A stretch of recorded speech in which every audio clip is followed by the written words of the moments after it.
नमोस्तु महाराज जी। मेरा प्रश्न आपसे यह है कि मेरे स्कूल में बहुत से अदर कास्ट के बच्चे अदर कास्ट के बच्चे हम जैन बच्चों को क्रिटिसाइज करते हैं, अशब्द बोलते हैं और दिगंबर मुनि पे वो बहुत गंदे शब्द बोलते हैं, जिससे मेरे जो फ्रेंड सर्कल में जैन बच्चे हैं वो तब जैन धर्म को खराब समझने बोलते हैं कि श्रद्धा नहीं रखते, समझते हैं कि जैन धर्म की क्रियाएँ बहुत कठिन, हम नहीं कर सकते। यहाँ तक कि वो बच्चा कहता है जिस तरह हिटलर ने ज्यूश लोगों को मारा तो वैसे वो भी जैन धर्म को बिल्कुल मिटा डालेगा, सत्ता पे आ जाएगा वो।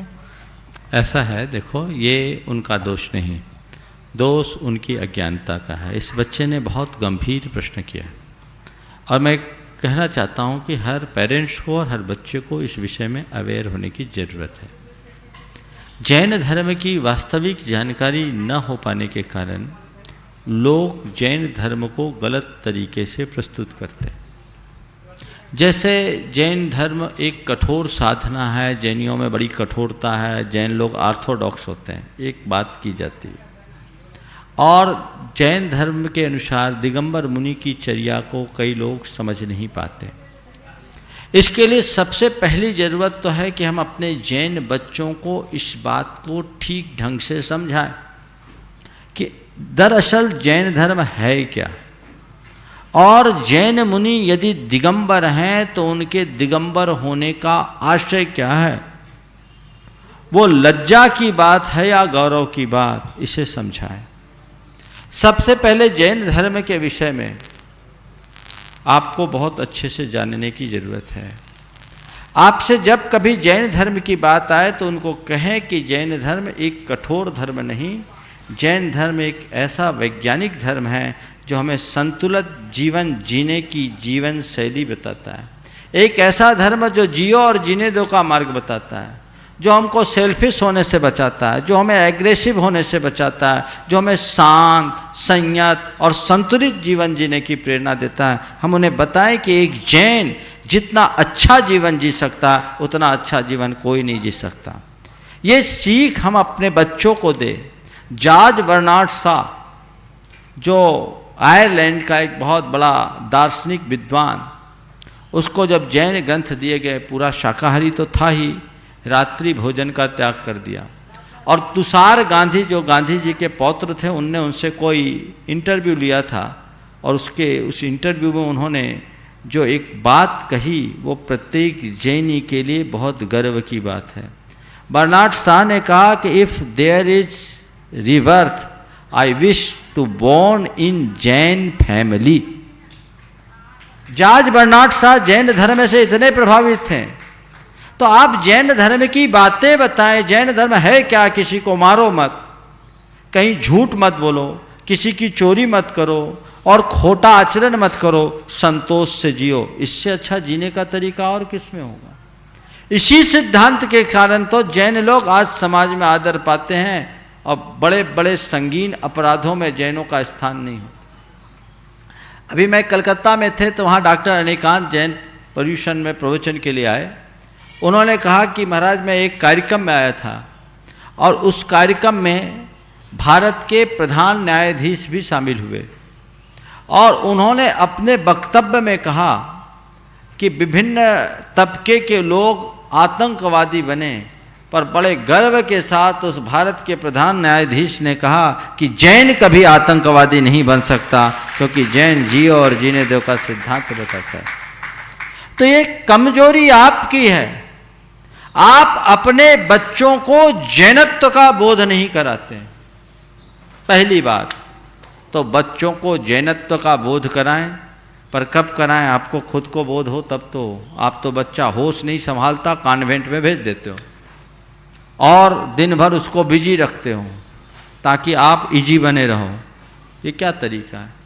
उन्हें सिखाएं, 4 बातें सिखाएं जिससे उसकी जैन धर्म के प्रति निष्ठा गहरी हो। उस बच्चे ने मुझे अभी कमरे में पूछा तो मैंने कहा ये प्रश्न तुम मंच पर करना, क्योंकि ये तुम्हारी वेदना नहीं, तुम्हारे जैसे अनेक जैन बच्चों की वेदना होगी, जिनकी बात सुनकर जैन बच्चे यदि जैन धर्म से विमुख होने की बातें करने लगे तो ये बहुत चिंतनीय बात है। हमें इसके प्रति जागरूक होना होगा। रही बात दिगंबरत्व की, दिगंबर मुनि होने की, तो हमें ये बताना चाहिए कि जैन मुनि दिगंबर है, नग्न नहीं।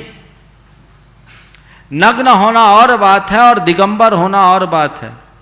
उन्हें समझाओ कि नग्न तो भोगी विलासी होता है, नग्न कोई भी हो सकता है, दिगंबर हर कोई नहीं हो सकता। दिगंबर होने का मतलब, मैं एक जगह था, बिहार का रहा था, बंगाल में जा रहा था, बांग्लादेश की सीमा से गुजर रहा था। एक पत्रकार मेरे पास आया, उसने पूछा आप नग्न क्यों हैं? मैंने कहा किसने कहा मैं नग्न हूँ, मैं तो दिगंबर हूँ। मैंने कहा किसने कहा मैं नग्न हूँ? बोला आपने कोई कपड़े नहीं पहने। हम बोले कपड़ा पहनने वाला नग्न हो ये कोई ज़रूरी नहीं, मैं दिगंबर हूँ। बोले नग्न और दिगंबर में क्या अंतर है? बोले बहुत अंतर है। बोले क्या? आपने धागों के कपड़े पहन लिए और मैंने आकाश को अपना, दिशाओं को अपना वस्त्र बना लिया। हम में और आप में अंतर क्या? दिगंबर जो दिशाओं को अपना वस्त्र बनाए, नग्न व्यक्ति कभी निर्विकार नहीं होता और दिगंबर के मन में कभी विकार नहीं आते। ये दोनों में अंतर। उन्हें समझाएं कि नग्न होना अलग बात है, दिगंबर होना अलग बात है, दोनों में बहुत अंतर है। ये दोनों में बहुत अंतर है। चारित्र चक्रवर्ती आचार्य शांति सागर जी महाराज जब दक्षिण भारत से उत्तर भारत की ओर आ रहे थे तो उनसे लोगों ने कहा महाराज उत्तर भारत के लोग बड़े कुटिल हैं, आपको तकलीफ होगी, आप कोई मंत्र सिद्ध करके जाएं। तो उन्होंने कहा जिस साधु परमेष्ठी को लोग नमोकार मंत्र से जपते हैं और अपना अनिष्ट अमंगल टालते हैं, वो साधु अपने अनिष्ट को सिद्ध कर टालने के लिए कोई मंत्र सिद्ध करे, मुझे ये समझ में नहीं आता। वो बिना मंत्र सिद्धि के निकले और जब हैदराबाद की सीमा में पहुँचे तो वहाँ के निजाम की तरफ से उनके विचरण पर रोक थी और ये कह दिया गया कि हमारे राज्य की सीमा में किसी नग्न आदमी को प्रवेश नहीं मिलेगा। सर सेठ हुकुमचंद जी जैन, जो इंदौर में उस समय जैन समाज के एक बहुत बड़े स्तंभ थे, नेता थे, उनको मालूम पड़ा तो वो सब जाकर हैदराबाद के निजाम को सारी वस्तु स्थिति से अवगत कराए और उनको अवगत कराने के बाद जब उन्हें बताया कि इन महाराज का स्वरूप ये चर्या है तो हैदराबाद के निजाम ने कहा ठीक महाराज आएंगे और मैं खुद उनका स्वागत करूंगा, मेरी बेगम उनका स्वागत करेगी। हैदराबाद की सीमा में पहुंचने के बाद हैदराबाद निजाम ने खुद अपनी बेगम के साथ उनकी आरती उतारी और जब वहाँ के तथाकथित धार्मिकों ने, धार्मिक संस्थाओं के प्रमुखों ने इस पर आपत्ति की तो हैदराबाद के निजाम ने कहा कि हमारे रियासत में नंगों के विचरण पर प्रतिबंध है, फरिश्तों के विचरण पर नहीं। ये बात हमें समझाने की ज़रूरत है, बच्चों को समझाने की ज़रूरत है कि दिगंबर होने का मतलब क्या है। एक बार मुझसे किसी ने कहा महाराज आप नग्न क्यों हैं? मैंने कहा आपने कपड़े क्यों पहने? आप नग्न क्यों हैं? मैंने कहा कपड़े क्यों पहने हो? मैं आपसे सवाल करता हूँ आप कपड़े क्यों पहने हो? क्यों? क्योंकि आपके पास कुछ है जिसे आप छिपाना चाहते हो, वह है आपकी लज्जा, वह है आपका विकार। आपके अंदर विकार है, आपके अंदर लज्जा है, उसे ढांकने के लिए आपको कपड़े पहनना पड़ता। हमारे अंदर विकार नहीं, और विकार नहीं तो तज्जन लज्जा नहीं, इसलिए हमें कुछ ढांकने की जरूरत ही नहीं। प्रकृति का सर्वश्रेष्ठ रूप है। गांधी जी ने लिखा है कि मैं दिगंबरत्व मनुष्य का आदर्श रूप है। तो उन्हें ये बातें बताना चाहिए और अपने बच्चों को ये सिखाना चाहिए कि दिगंबर मुनि केवल वस्त्र विहीन नहीं होते, बल्कि उनकी जो चर्या है वह चर्या उन्हें धरती का भगवान बना देती है। वो चर्या कितनी उत्कृष्ट चर्या, जैन साधना जितनी उत्कृष्ट है और जैन साधु की चर्या जितनी निर्मल है, आज भारत में किसी की नहीं। हम लोग अमरकंटक गए सन 1994 की बात। आचार्य गुरुदेव के आगवानी के लिए अमरकंटक के सारे संत आए। 15 जनवरी का दिन था, हिल स्टेशन है, नीचे बादल, ऊपर हम लोग चल रहे थे और वहाँ के साधु लोग ओवर कोट पहनकर आगवानी करने आए थे। और वहाँ आकर के उनने देखा ये एकदम कुछ नहीं, बिना चटाई के, हमारे संग में ज़्यादातर मुनिराज चटाई नहीं ओढ़ते, और कड़कड़ाती ठंड में, उन दिनों मैं भी गुरु चरणों में ही था। दूसरे दिन सुबह 7:45 बजे कार की बोनट पर आधा इंच की आइस की परत जमी हुई थी, इतनी कड़कड़ाती ठंड थी। लोग रात में देखने आए कि कहीं कोई आगी वागी तो नहीं तापते, कंबल अम्बल तो नहीं ओढ़ते, खुला दरबार, आके देख लो जिसको देखना। तो उस सभा में वहाँ एक कार्यक्रम हुआ सिद्ध चक्र विधान, जिसमें 1008 जोड़े बैठे थे। और उस सभा में वहाँ के कल्याण बाबा, मौनी बाबा और एक सुखदेवानंद सरस्वती, 3 बड़े साधु आए। उन तीनों के जो स्टेटमेंट थे मैं आपको कहना चाहूँगा। कल्याण बाबा ने कहा कि आपने भगवान के दर्शन किए या न किए हों, पर आचार्य श्री की ओर उन्मुख होकर के कहा कि आपने भगवान के दर्शन किए हो या नहीं किए हो, पर ये जो जीवित भगवान बैठे हैं इनका दर्शन बिरले को ही मिलता है। उनने आगे जोड़ा कि त्याग और तपस्या की जो मूरत दिखाई पड़ती है वह केवल दिगंबर संतों में ही दिखाई पड़ती है। सुखदेवानंद सरस्वती ने कहा कि आज अगर साधना का असली रूप दिखता है तो केवल दिगंबर संतों में ही दिखता है। और मौनी बाबा जो वहाँ के एक प्रतिष्ठित बाबा थे, उनने कहा संसार में कई सागर हैं, सब खारे पर विद्या सागर बहुत मीठा है। यह अभिव्यक्ति हम जनाए दिगंबर साधु का रूप क्या है।